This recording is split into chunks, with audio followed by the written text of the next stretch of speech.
नमस्कार, मैं गजेंद्र आप सभी का आपके YouTube चैनल गजेंद्र मैथ्स पर स्वागत करता हूं। बच्चों, आज हम दिल्ली पुलिस कांस्टेबल मिनिस्ट्रियल का क्वेश्चन नंबर यानी पेपर नंबर 2 सॉल्व करने वाले हैं। जैसा कि अभी हमने स्टार्टिंग में बताया था कि जब तक एग्जाम होगा तब तक हम प्रीवियस ईयर क्वेश्चंस और मोस्ट इंपोर्टेंट क्वेश्चंस जो Delhi police constable, head constable इन सब एग्जाम में आए हुए हैं उन सबको डिस्कस करेंगे, जो कि आपको एग्जाम में बहुत कुछ हेल्प देंगे। तो मैं आपसे ये उम्मीद करता हूं कि आप लास्ट तक इस वीडियो को ज़रूर देखें, क्योंकि इसमें जैसा कि मैंने बताया स्टार्टिंग में कुछ बेसिक क्वेश्चंस होते हैं, उसके बाद में थोड़े अच्छे लेवल के क्वेश्चन आते हैं। ठीक है, दिल्ली पुलिस कुछ कैलकुलेटिव क्वेश्चंस भी पूछती है, कुछ इजी क्वेश्चंस भी पूछती है। तो चलिए आज की वीडियो हम शुरू करते हैं। आज की क्लास का सवाल नंबर 1 क्वेश्चन है, what is the value of 1 + 2 + 4 up to 20/7। ये जो सवाल है आपका, ये नेचुरल नंबर की जो सीरीज होती है यानी प्राकृतिक संख्या है, प्राकृतिक संख्याओं का जो सम होता है उस पर डिपेंड करेगी। तो हर बच्चे को ये पता होना चाहिए, प्राकृतिक संख्याओं का अगर आपको सम करना है, योग करना है, प्राकृतिक संख्याओं का योग, तो इसको योग हम कैसे करते हैं। मान के चलिए हमारे पास संख्या 1 से स्टार्ट होती है, ठीक है, 1 2 3 अप टू लास्ट नंबर आपका n। तो जब हम योग निकालते हैं तो इसका फॉर्मूला बन जाता है n प्लस में 1/2, यानी जो लास्ट नंबर है उसमें उसकी मल्टीप्लाई उसमें 1 जोड़ के करेंगे और उसको 2 से डिवाइड कर देंगे। तो कोई भी प्राकृतिक संख्या होंगी जो 1 से शुरू होती हैं उनका हम योग निकाल पाएंगे। ठीक है, तो इस सवाल को सॉल्व करने के लिए आपको क्या करना है, n की वैल्यू आपको 20 दिखाई दे रही है, इधर लास्ट टर्म क्या है इसका 20, तो इसको हम लिख सकते हैं 20, ठीक है, 20 + 1/2। तो ये तो योग निकलता है। अब जो योग आएगा उसको आपको डिवाइड करना है कितने से, 7 से। तो 7 से डिवाइड करना है, मैं 7 को यहाँ नीचे लिख सकता हूँ। इसको आप सॉल्व करेंगे तो ये बनेगा 20 21/2 × 7। 7 से इसको आप कैंसिल आउट करेंगे तो 3 होगा, और 2 से 10 को कैंसिल आउट करेंगे तो 10, यानी 10 × 3 = 30। इस सवाल का जो सही आंसर होगा वो ऑप्शन नंबर ए। ठीक है, तो इस तरीके से प्राकृतिक संख्याओं का योग, और संख्याओं का, एबिन का, इन सब के लिए अलग अलग फॉर्मूला होता है। क्वेश्चन नंबर 2, ये बेसिक आइडेंटिटी पे डिपेंड करता है। क्यूब वाली आइडेंटिटी लगती है इसमें, एक होता है AQ + BQ और एक होता है AQ - BQ। ठीक है, AQ + BQ बताता है A + B ब्रैकेट में A² - AB + B²। क्लियर। और जब AQ - BQ निकालते हैं तो ये बनता है आपका A - B ब्रैकेट में A² + AB + B²। ठीक है, ये दोनों आइडेंटिटी आपको याद रखनी है। इससे पहले पेपर में हमने देखा था कि इस सवाल पर, इस आइडेंटिटी पर क्वेश्चन आया था, लेकिन ये जो सवाल है इस नीचे वाली माइनस वाली आइडेंटिटी पर डिपेंड करता है। क्योंकि इसको आप ध्यान से देखेंगे तो आपको ये दिखाई दे रहा है कि ये बार बार नंबर रिपीट हो रहा है, यानी मैं इसे AQ लिख सकता हूँ, और ये जो 2.7 है इसको मैं B मान लूंगा तो ये बन जाएगा BQ। क्लियर। और ऐसे ही आप ऊपर देखेंगे तो ये आपको दिखाई देगा कि A², और ये आपको दिख रहा है B², और इधर है बेटा ये A + A × B। ठीक है, तो अब आपने ये जाना इसमें कि ऊपर जो लिखा हुआ है A² + B² + AB लिखा हुआ है। क्लियर। अब नीचे अगर मैं आइडेंटिटी लगाता हूं AQ - BQ की, तो नीचे बन जाएगा ये आपका A - B ब्रैकेट में A² + B² + AB। तो यहां पर आप डायरेक्ट इस ब्रैकेट से इसको काट सकते हैं। जो हमारा आंसर बचेगा 1/A - B, क्या बचेगा, 1/A - B।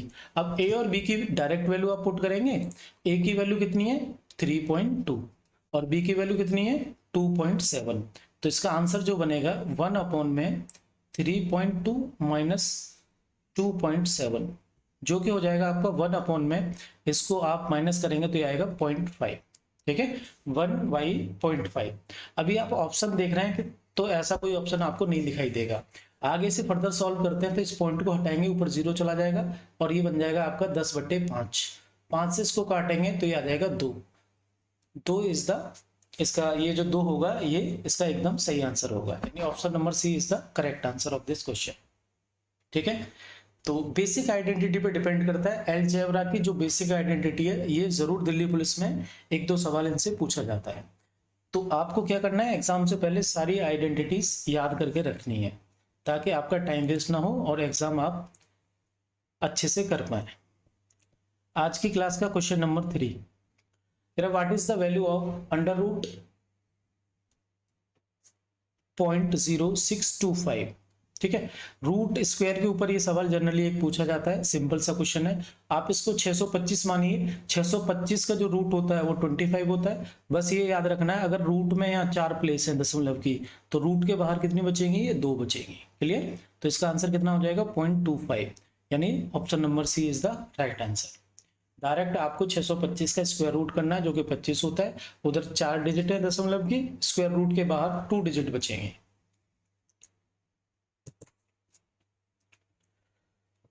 स्क्वायर और स्क्वायर रूट आपको अच्छे से आने चाहिए, इस पर टाइम वेस्ट नहीं करना होता है। क्वेश्चन नंबर 4, अब धीरे धीरे करके ये लेवल बढ़ता जाएगा आपका अर्थमेटिक का। ये क्वेश्चन कहता है कि if a equals to 5/4 into B and b equals to 2/10 into C. तो अब आप क्या करेंगे, आपको रेशियो पूछा है ABC का, कि ABC का क्या रेशियो बनता है। ABC का रेशियो जो हमें बनाना है वो कैसे बनाएंगे, 2 अलग अलग रेशियो दे रखे हैं, AB का और BC का। तो पहले आप इसको यहाँ से क्या करेंगे, A और B का रेशियो बनाएंगे, यानी A के नीचे B को लेके आते हैं तो सामने रह जाएगा 5/4, यानी A/B इक्वल्स टू क्या हो गया 5/4। इधर C को हम B के नीचे लाएंगे तो B/C इक्वल्स टू 2/10, ये आ गया 2/10। अब हमें करना क्या है, ABC की वैल्यू पुट करनी है। तो आप यहाँ पर ये देखेंगे ध्यान से कि ABC को कंबाइंड करना है, ये कॉम्बिनेशन रेशियो वाला है।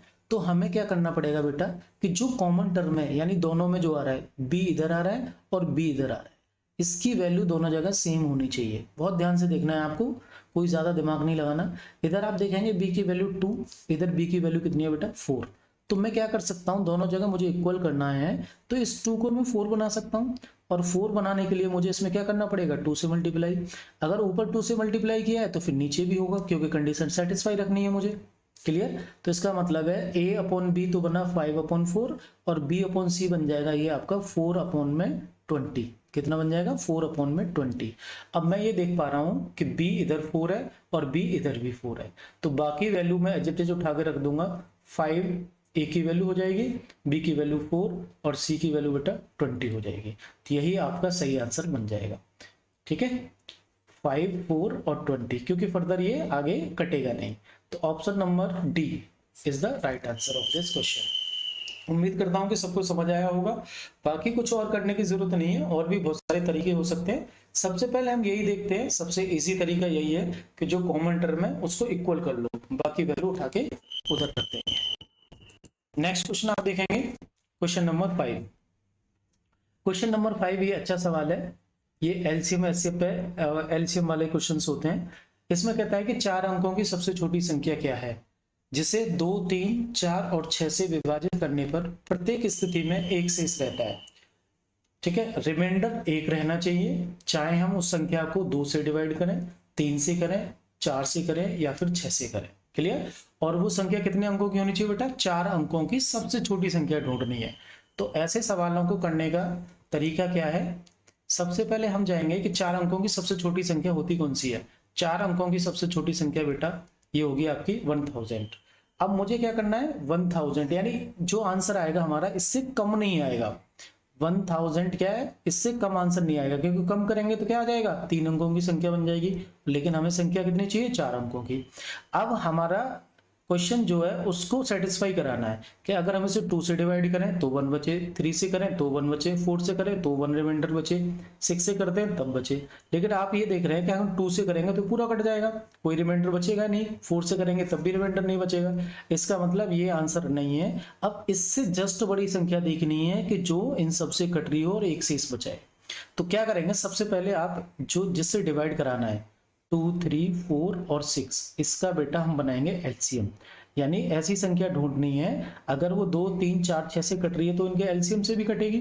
तो एलसीएम आ जाएगा बेटा इनका 12। अब 12 से हम भाग लगाएंगे और रिमाइंडर बच जाए 1। तो आप देखेंगे 12 से भाग करेंगे 1000 के पास कौन सी संख्या जो पूरी कटती है। तो 12 से मैं भाग करके देखूंगा बेटा 1008, पूरी संख्या ये कंप्लीटली कट जाएगी 12 से।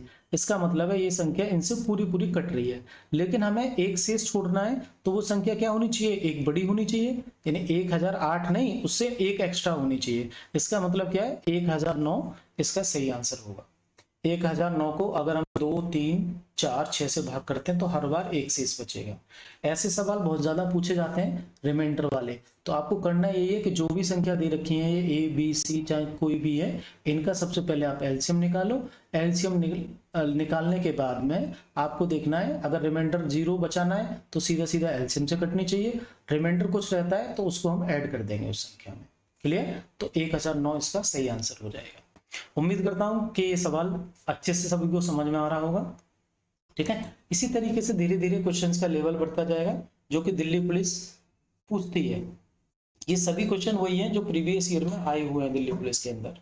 ठीक है, नेक्स्ट वीडियो में मैं और भी एडवांस लेवल के क्वेश्चन लेके आऊंगा जो इस बार आने की उम्मीद है, क्योंकि ये मिनिस्ट्री वाला जो एग्जाम है ये काफी साल के बाद होता है, तो कितना बदलाव होता है ये कोई अनुमान नहीं लगा सकता ऐसे एग्जाम में। ठीक है, चलिए क्वेश्चन नंबर 6। क्वेश्चन नंबर 6 कहता है if a number is 30% less than the another number B, यानी कह रहा है कि यदि एक संख्या दूसरी संख्या बी से 30% कम है और बी 150 से 20% अधिक है तो ए का मान बताइए। बहुत सिंपल सवाल है, बेसिक सवाल है। इसने कहा कि ए दूसरी संख्या बी से 30% कम है, तो बेटा आप चाहें तो इसे 100 मान के करो या फिर और छोटा कर सकते हैं, हमें इन्हें रेशियो में कन्वर्ट करना है। मैंने कहा 30%, 30% का मतलब होता है, अगर मैं इसे परसेंटेज को हटाऊंगा तो ये बनेगा मेरा 30/100। छोटा करूंगा बेटा तो 3/10, फ्रैक्शन वैल्यू आ जाएगी 3/10। मतलब ये है कि अगर बी की वैल्यू 10 है तो ए के पास 3 कम है यानी 7 है। इनका रेशियो जो बनेगा वो 7:10 का बनेगा। अगर आप इसे 100 मानते तो ये 70 बनता, और छोटा करते तो 7/10 का आ जाता। अब इसने बोला है कि ये जो b है, b 150 से 20% अधिक है, तो मैं क्या करूंगा, या तो 150 का 20% निकाल लूं फिर इसमें ऐड कर दूं। 150 का 20% निकलेगा 30 को इसमें ऐड कर दूंगा तो कितना हो जाएगा 180। या फिर मैं ये कह सकता हूं कि 150 पे 20% अधिक निकालना है, तो आप क्या कर दो, 150 का 120% काउंट कर लो, तो ये कितना आ जाएगा, 12 का गुणा 15 में करेंगे तो 180। अब कैसे भी करेंगे 180 आना चाहिए। इसका मतलब ये बनता है कि अगर b के पास कितना है 180 है, 10 यूनिट की वैल्यू 180 है, तो 1 यूनिट की वैल्यू बेटा कितनी हो जाएगी 18 हो जाएगी। 10 से हम इसको काट देंगे तो 18 आ जाएगा। 1 की वैल्यू 18 है तो ये 7 की वैल्यू कितनी हो जाएगी, ये बन जाएगी 7 गुणा में 18। 18 सत्ते कितना होता है बेटा, इसका मल्टीप्लाई करेंगे तो ये आ जाएगा आपका 126, और यही हमारा सही आंसर होगा। Option number D is the right answer. तो ये बेसिक से सवाल है और आपको बहुत जल्दी इनको करना होगा एग्जाम में। ठीक है, इनमें टाइम वेस्ट नहीं करना है, क्योंकि 1-2 सवाल ऐसा आता है जिसमें टाइम लगता ही है, तो आपको टाइम बचाना है ऐसे सवालों से। नेक्स्ट सवाल क्वेश्चन नंबर 7। देखो ये एवरेज का क्वेश्चन है और एक अच्छा सवाल कह सकते हैं, बहुत ज्यादा कठिन नहीं है, लेकिन इसमें ऐसे सवालों में कैलकुलेशन की दिक्कत हो जाती है। हर बच्चे को आता है लेकिन वो टाइम ले लेता है इसमें। तो मैंने इससे पिछली क्लास में भी एक रेशियो का कॉन्सेप्ट बताया था, ठीक है, उसको भी यूज करेंगे, और सिंपल जो फॉर्मूला वाला होता है उसको भी देख लेंगे क्या है। इसमें सवाल में बोला है कि 11 खिलाड़ी हैं, 11 खिलाड़ी और उनके कोच की औसत आयु 33 वर्ष है। मतलब ये है कि 11 तो प्लेयर है हमारे पास में और एक कोच है। इनकी जो एवरेज एज है वो 33 है। ठीक है, कितनी है 33। तो मैं ये मान के चलता हूं जब भी एवरेज देता है तो मैं हर व्यक्ति की एज को 33 काउंट कर सकता हूं, यानी ये जो 11 प्लेयर है इन सब की भी 33 है और कोच की भी 33 है। क्लियर? अब इसने कहा है इसमें से जो ये 11 प्लेयर हैं इनमें 5 प्लेयर, स्टार्टिंग के 5 प्लेयर की औसत उम्र 29 है और अन्य 6 प्लेयर जो हैं उनकी औसत आयु 30 वर्ष है। उनकी एवरेज एज कितनी है बेटा 30 वर्ष है। ठीक है, तो आपसे पूछा गया इस कोच की एज बताइए। ठीक है, मैं अभी कोई फॉर्मूला नहीं लगा रहा हूं, बिना फॉर्मूले के सवाल को कैसे कर सकते हैं कैलकुलेशन से अगर हमें बचना है तो। मैंने कहा कि सबको मैं औसत के बराबर मानता हूं। औसत के बराबर मानने के बाद क्या होगा, आपको इसका डिफरेंस या फिर एक्स्ट्रा देखना है। मैंने कहा कि भाई ये 5 लोग हैं 29 के, लेकिन इनको कितना होना चाहिए था 33। तो आप देखेंगे इसको 33 और 29 में कितना गैप हो गया, ये मुझे दिखाई दे रहा है कि -4 का गैप है। यानी ये जो एज दे रखी है ये सभी की 4 कम दे रखी है। 5 लोगों की एवरेज से 4 साल कम है, तो मैं कहूंगा टोटल कितनी कम हो गई, मैं 5 से गुणा करूंगा इसमें तो ये बन जाएगा 5 चौके 20, यानी -20 यहाँ पर ये आएगा। यानी 5 जो लोग थे वो औसत आयु से उनका सम देखा जाए तो 20 साल कम है।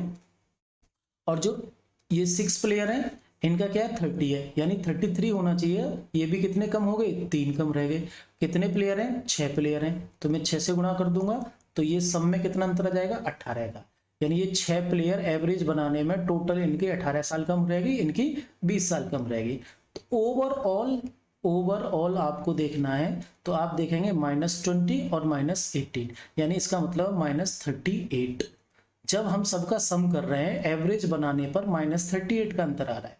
तो ये जो कोच है इस कोच की जो एज होनी चाहिए और एवरेज के हिसाब से 33 होनी चाहिए।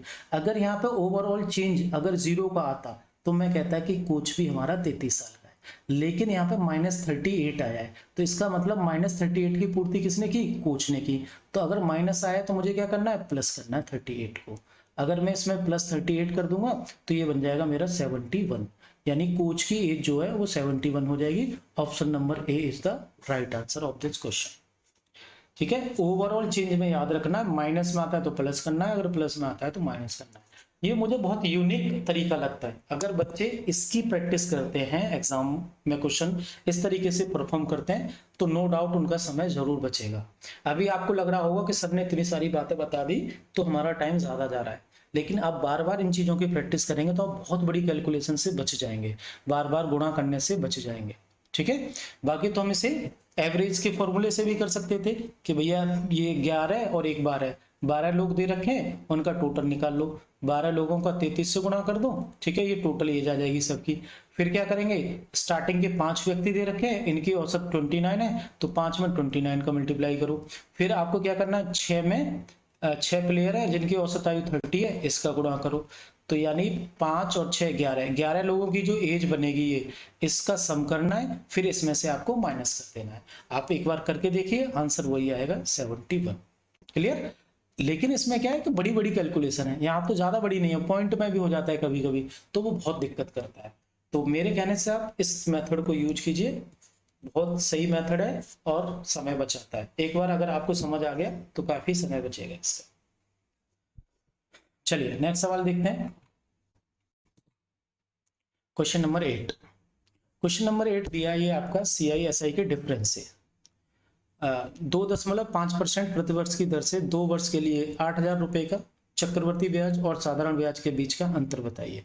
ऐसे सवालों को करने के लिए देखो क्या हो सकता है, जब 2 वर्ष का अंतर है तो इसके देखो कई तरीके हो सकते हैं। सबसे आसान ये है कि आप अगर इस फॉर्मूले को याद कर सकते हैं, कब, जब 2 साल का CI और SI का अंतर दे रखा हो।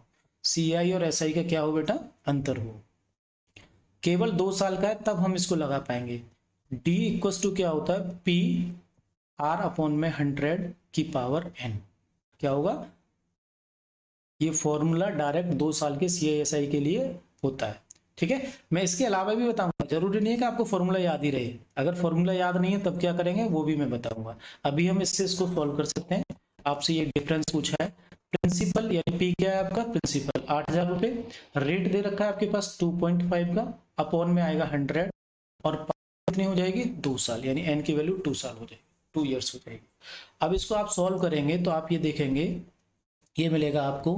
मैं इसको अगर छोटा करता हूं तो ये कट जाएगा मेरा, ये 40 बार कट जाएगा। ठीक है, 1/40, 1/40 का मतलब हो जाएगा 8,000 इंटू 1 अपॉन में 40 का स्क्वायर, 40 का स्क्वायर कितना हो जाएगा बेटा 1600, 0 से 0 कट जाएंगे दोनों और 16 पंजे 80, यानी इसका जो आंसर आएगा वो कितना आ जाएगा 5 रुपए का अंतर है SI और CI में 2 साल के लिए। Option number D is the right answer.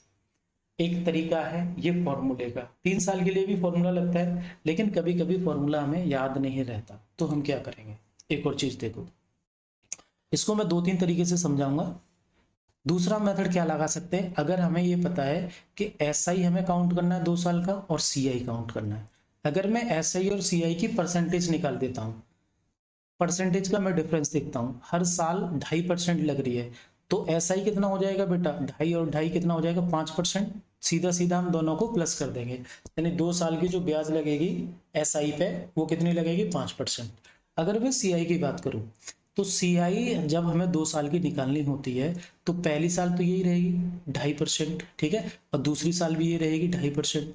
अब क्या होगा, इस CI का मतलब है पहली साल तो सेम रहती है, दूसरी साल इस ब्याज पे भी ब्याज लगती है। इस ब्याज पे कितनी ब्याज लग जाएगी बेटा, इस ब्याज पे लग जाएगी आपकी 2.5% ब्याज लग जाएगी, 2.5% और एक्स्ट्रा ब्याज लगेगी। यानी मैं इसको ऐड करूंगा तो ये कितना हो जाएगा, 5% हो जाएगा, 5% और ये 5%। तो जब मैं डिफरेंस बनाऊंगा ये तो कट जाएगा, लेकिन मुझे पास क्या बचता है, ये जो 2.5% था इस पे भी मुझे 2.5% और ब्याज देनी पड़ेगी। यानी अगर मैं इसको सॉल्व करता हूं तो ये बन जाएगा मेरे पास 625 बनेगा, 6.25%, ठीक है। लेकिन मुझे 100 से अभी से डिवाइड करना है, तो ये क्या बन जाएगा बेटा, 0.0625%। यानी मैंने अगर अंतर में देखा तो दोनों साल का CI/SI का अंतर परसेंटेज में आ रहा है 0.625%। अब मुझे क्या करना है, जो मेरा प्रिंसिपल दे रखा है उस पर डायरेक्ट मुझे ये काउंट कर देना है, यानी 8,000 रुपए पर मैं क्या काउंट कर दूं बेटा, 0.062%। अगर मैं इसको काउंट करता हूं यानी परसेंटेज सॉल्व करता हूं तो ये मेरा सॉल्व होने के बाद में फाइनल आप देखेंगे कि ये सब कट जाएगा, 0 से 0 कट गया, 2 0 कट जाएंगे, इस 0 से ये कट जाएगा, ठीक है, पॉइंट आ गया। तो यहाँ पे मैं 8 का मल्टीप्लाई करूंगा 0.625 में, तो ये बेटा वापस कितना बन जाएगा आपका, 5 रुपये, ठीक है। एक तरीका ये हो जाता है। तो आपको हो सकता है कि ये तरीका अभी थोड़ा सा लग रहा होगा कि इसमें परसेंटेज का ज़्यादा दिक्कत हो रही है, तो आप इस फॉर्मूले से जा सकते हैं। फॉर्मूला आप अगर याद कर सकते हैं 2 साल का तो ये भी आपका बेटर ऑप्शन है, ठीक है। बाकी परसेंटेज से क्वेश्चन करना बहुत ज़्यादा सही रहता है जब भी CI/SI का क्वेश्चन होता है तो, ठीक है। अगला सवाल देखते हैं, क्वेश्चन नंबर 9। क्वेश्चन नंबर 9 कहता है कि 40 चेयर है, यदि 40 कुर्सियों का जो क्रय मूल्य है वो 10,000 रुपये है, यदि 40 कुर्सियां 10,000 रुपये में खरीदी जाती हैं, 60% लाभ प्राप्त करने के लिए कितनी कुर्सियों को 10,000 में बेचा जाए। यानी इसने रुपए सेम रखे हैं, CP जो 10,000 है और बेचना भी उसे 10,000 में, यानी SP भी 10,000 है, लेकिन कुर्सियां क्या हो गई, अब उसे प्रॉफिट चाहिए भाई, 40 कुर्सी तो खरीदी 10,000 में, लेकिन 60% का प्रॉफिट भी चाहिए और 10,000 में ही बेचनी है, तो इसका मतलब है वो कम कुर्सियां बेचेगा। तो इसके 2 तरीके हैं, एक तो हम डायरेक्ट रेशियो की बात करेंगे, मैंने कहा कि CP और SP मैं इनका दोनों का रेशियो बना लेता हूँ, उससे प्रॉफिट चाहिए कितना, 60% का। 60% का मतलब क्या होता है, 60% का मतलब आप ब्रेक करेंगे तो ये हो जाएगा 3/5, यानी अगर 5 उसका कॉस्ट प्राइस है तो उसको 3 का प्रॉफिट लेना है, 3 का प्रॉफिट लेना नहीं 8 में बेचना है, क्लियर। यानी अगर एक कुर्सी 5 रुपए में खरीदी तो उसका SP कितना हो जाएगा, 8 रुपये हो जाएगा। अब यहाँ पर क्या करना है, रुपए हमें सेम रखने हैं। ये कहता है कि 10,000 रुपये में उसने 5 के हिसाब से खरीदी और 8 के हिसाब से बेचना चाह रहा है, लेकिन 10,000 में ही बेचना है, तो कितनी कुर्सियां बेचेगा, मुझे मालूम है 40 से कम बेचेगा। तो मैं क्या करूंगा कि ये जो 40 कुर्सियां थी ये 5 के हिसाब से 40, ठीक है, 5 अगर रुपया उसका CP है तो कुर्सियां कितनी गई, 40। अगर वही कीमत 8 रुपये हो जाती है तो कितनी कुर्सी जाएंगी, आप क्या करेंगे, 40 गुणा में 5 बटे में 8, ठीक है, 8 पंजे 40, 5 पंजे 25, यानी 25 कुर्सियां उसको बेचनी होंगी 10,000 रुपये में, क्लियर। अगर उसे 60% का लाभ चाहिए तो कितनी कुर्सियां बेचनी पड़ेंगी बेटा, उसे बेचनी पड़ेंगी 25, खरीदी उसने 40 है, लाभ के लिए उसे 25 कुर्सियां बेचनी पड़ेंगी। इसका एक और तरीका है कि हम पर्टिकुलर कुर्सी का CP निकाल लें और प्रॉफिट जो भी पूछा या लॉस जो भी पूछा उसके हिसाब से बेच दें। देखिए कह रहा है कि 40 कुर्सियों का CP 10,000 रुपये है, तो मैं कहता हूँ एक कुर्सी का CP कितना हो जाएगा, तो आप 10,000 को 40 से भाग करेंगे, 40 से भाग करेंगे 0 0, तो ये आ जाएगा बेटा 250, यानी एक कुर्सी 250 रुपये में उसने खरीदी है। अब मुझे 60% का लाभ लेना है, तो 60% का लाभ लेना तो एक कुर्सी का SP कितना हो जाएगा भाई, 250 की खरीदी है, 60% का लाभ लेना है यानी 160 में बेचना है। इसकी मैं कैलकुलेशन करूंगा तो 25 का 16 में गुणा करूंगा बेटा, ये हो जाएगा 400, यानी उसको 400 रुपए में कुर्सी बेचनी है। एक कुर्सी का SP 400, CP 250। अब ये कह रहा है कि 10,000 रुपए है तो कितनी कुर्सी बिच जाएंगी, हाउ मेनी चेयर्स, ठीक है, कितनी कुर्सियां बिचेंगी। तो 10,000 रुपए में 400 से आप क्या कर देंगे डिवाइड, 0 से 0 कटेगा ये, तो आपका आ जाएगा 100 को 4 से घटेंगे 25, यानी 400 रुपए की एक CP बन गया एक कुर्सी का, 10,000 रुपए में 25 कुर्सियां बिच जाएंगी। आप इस तरीके से भी बना सकते हैं और रेशियो से भी कर सकते हैं। रेशियो इसका अच्छा ऑप्शन है, जल्दी हो जाता है सवाल, ठीक है। उम्मीद कर रहा हूं आपको ये सारे सवाल समझ आ रहे होंगे। इसी तरीके से एग्जाम में पूछे जाते हैं, ओरिजिनल क्वेश्चन एग्जाम में आए हुए हैं, इसमें कोई भी क्वेश्चन ऐसा नहीं है कि अलग से बनाया गया है, सब ये सवाल प्रीवियस ईयर में 2020 में दिल्ली कांस्टेबल में पूछे गए थे, दिल्ली पुलिस के पेपर में, ठीक है। अगला सवाल है कि एक व्यक्ति अपने वस्तु का मूल्य उसके क्रय मूल्य से 30% अधिक अंकित करता है, यदि वह 20% की छूट देने के बाद वस्तु को 780 रुपए में बेचता है तो वस्तु का लागत मूल्य क्या होगा। बहुत अच्छे सवाल होते हैं ऐसे, और बहुत आसानी से सॉल्व भी हो जाते हैं अगर आपको तरीका इनका मालूम है तो। चलिए देखते हैं क्या करना है। हमेशा आपको याद होगा कि जब भी हम प्रॉफिट लॉस का क्वेश्चन बनाते हैं तो उसमें हमारा CP फिक्स रहता है परसेंटेज में, जो कि 100% होता है। क्लियर, 100% हमारा क्या रहता है CP। अब इसने कहा कि उसने उसका जो वस्तु का मूल्य उसके क्रय मूल्य से 30% बढ़ाकर अंकित किया। अगर मैं MP या MRP की बात करता हूं तो उसने 30% बढ़ा दिया, यानी 130 लिख दिया।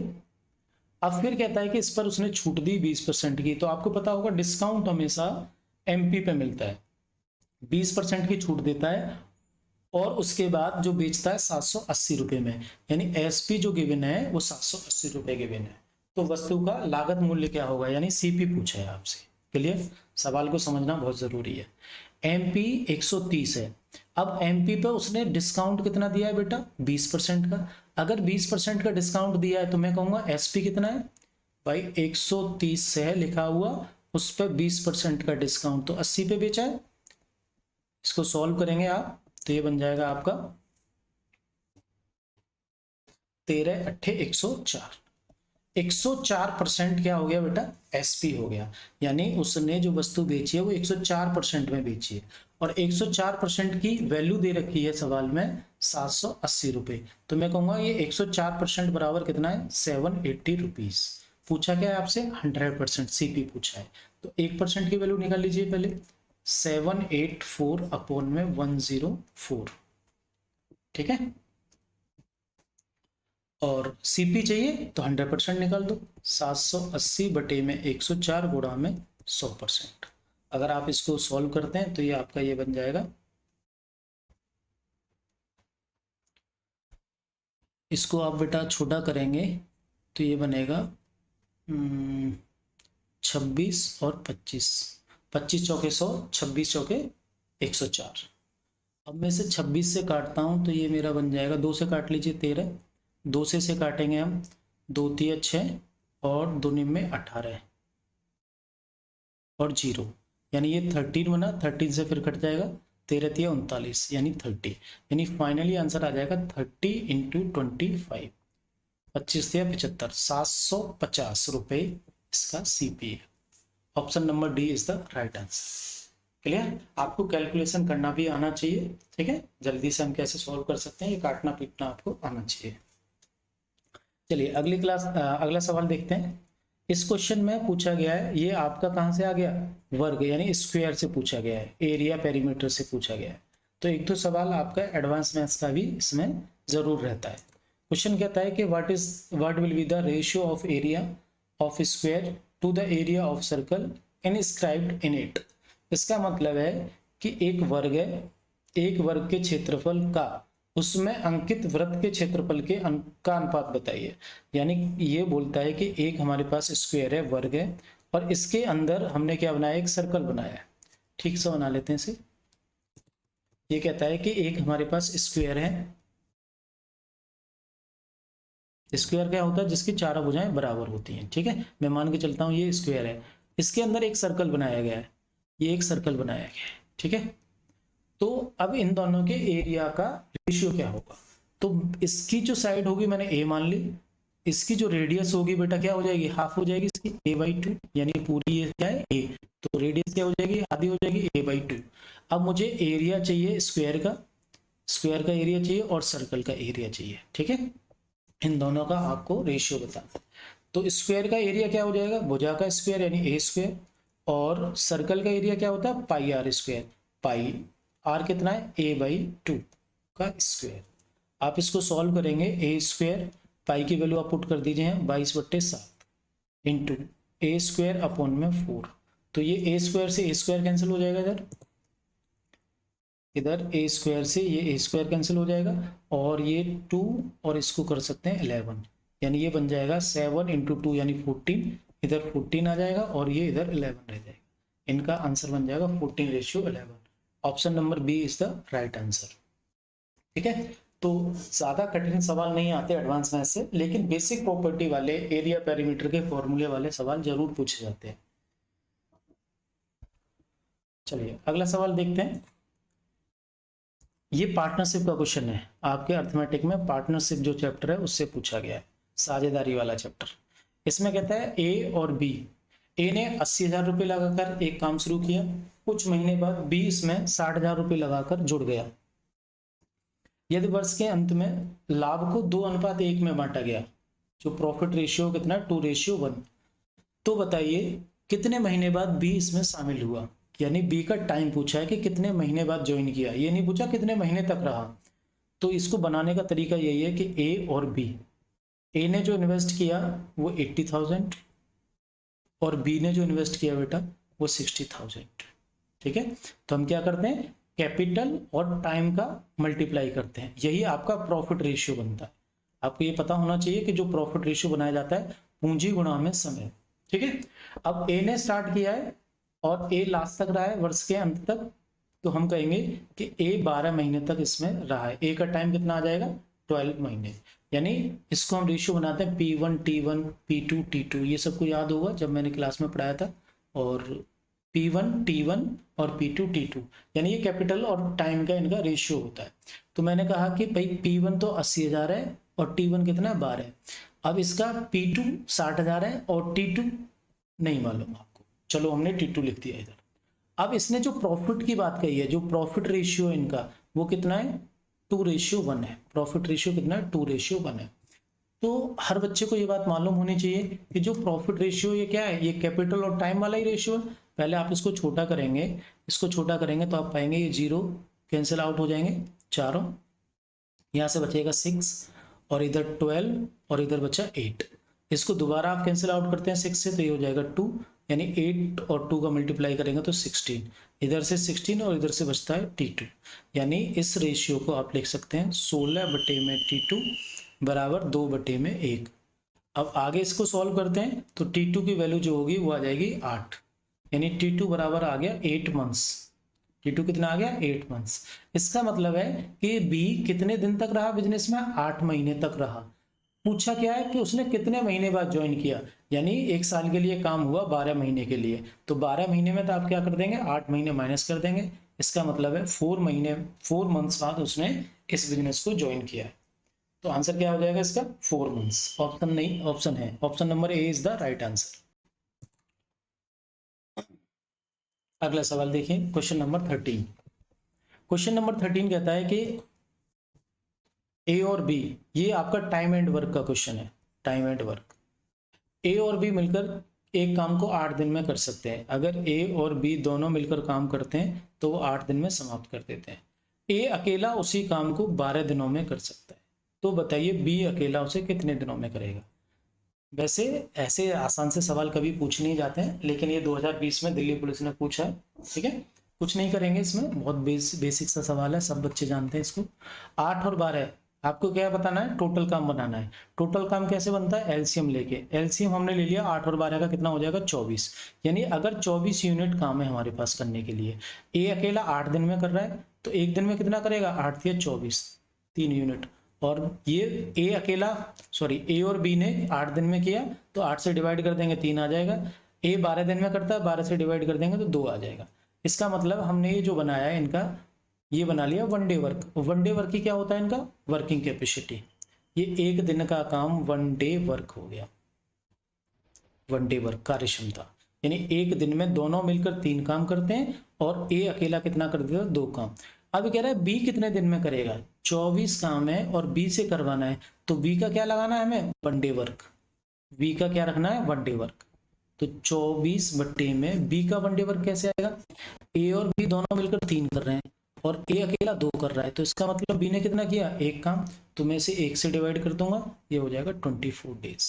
बी अकेला इस काम को करता है तो 24 दिन में समाप्त कर देगा। Option number C is the right answer. बहुत बेसिक सवाल है, हर बच्चे को ये आता होगा करना। सिंपल एलसीएम बनाना है और इनकी वर्किंग कैपेसिटी निकाल के उससे डिवाइड कर देंगे। चलिए ये क्वेश्चन आपका लास्ट है इस क्लास का, तो देखते हैं क्या दिया है इसमें। ये आपका औसत यानी एवरेज स्पीड से दे रखा है, एवरेज स्पीड का क्वेश्चन है। अच्छा, एवरेज स्पीड बराबर हर बच्चा जानता है क्या होता है, टोटल डिस्टेंस अपॉन में टोटल टाइम, यानी तय की गई कुल दूरी बटे में लगा समय। तो इसमें कह रहा है एक व्यक्ति ने 3 किलोमीटर की 4 समान दूरियां, यानी 3 किलोमीटर की 4 समान दूरियां तय की हैं। 3 किलोमीटर की 4 समान दूरियां अलग अलग चाल से तय की गई हैं। यहाँ पर चाल है पहले 10 किलोमीटर प्रति घंटे, दूसरी 20 किलोमीटर पर आवर, और इधर 30 किलोमीटर पर आवर और 40 किलोमीटर पर आवर। आपसे पूछ रहा है पूरी यात्रा के दौरान उसकी औसत चाल क्या है। तो हम क्या करेंगे बेटा, टाइम निकालना पड़ेगा पहले। भाई यहाँ से यहाँ तक जाने में उसे कितना टाइम लगा होगा, T1 टाइम लगा होगा। T1 कितना हो जाएगा, 3/10 हो जाएगा। यहाँ से यहाँ तक टाइम कितना लगा होगा उसे, T2 मान लिया, तो ये हो जाएगा 3/20। और इधर टाइम कितना लगेगा इसे, T3 3/30, और T4 कितना हो जाएगा, 3/40। ठीक है, तो आप क्या करेंगे, टोटल डिस्टेंस 3 यानी 12 हो जाएगी, 12 किलोमीटर की टोटल डिस्टेंस है। अब आपको इसको सॉल्व करना है। T1 यहाँ पर रखना है 3/10, 3/20, 3/30 और 3/40। ठीक है, थोड़ी सी कैलकुलेशन है क्योंकि 1-2 सवाल कैलकुलेशन वाला जरूर आता है, ये आपको ध्यान रखना है।